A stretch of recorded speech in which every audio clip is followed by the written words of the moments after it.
Ça s'est passé le podcast d'Hérodote.net, raconté par Thomas Pronguet. Ça s'est passé un 21 décembre 1880, l'entrée des femmes au lycée.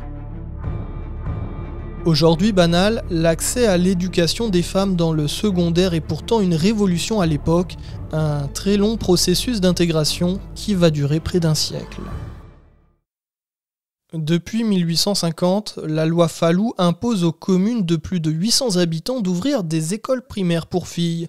Toutefois, elles sont payantes et non obligatoires. L'enseignement est le plus souvent pris en charge par les religieuses et ne concerne que la classe bourgeoise.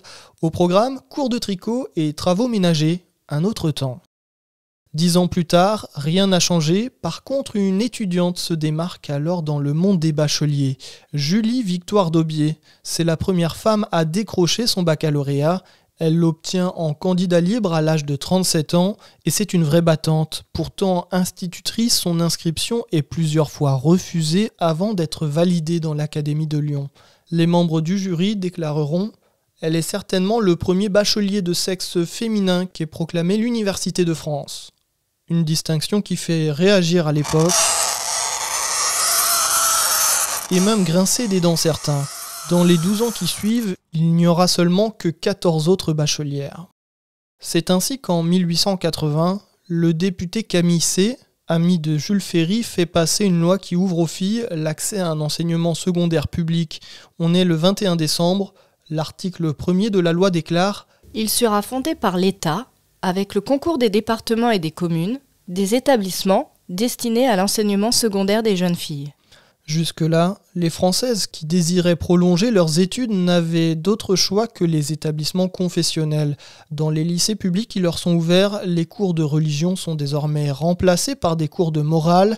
Une large place est donnée à l'étude de la langue française, des langues vivantes, de la littérature et de l'histoire, mais exclut encore les humanités, grec, latin et philosophie.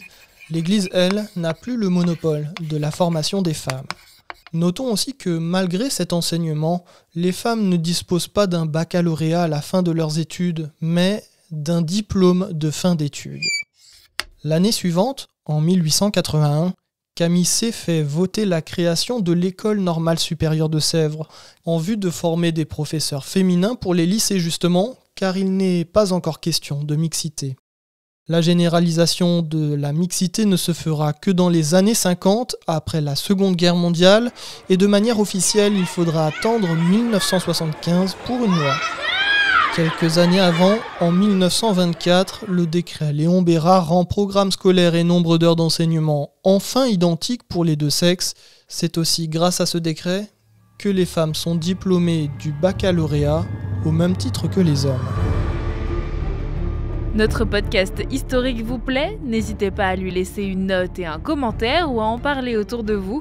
Et puis pour en apprendre plus sur l'histoire, rendez-vous sur Hérodote.net.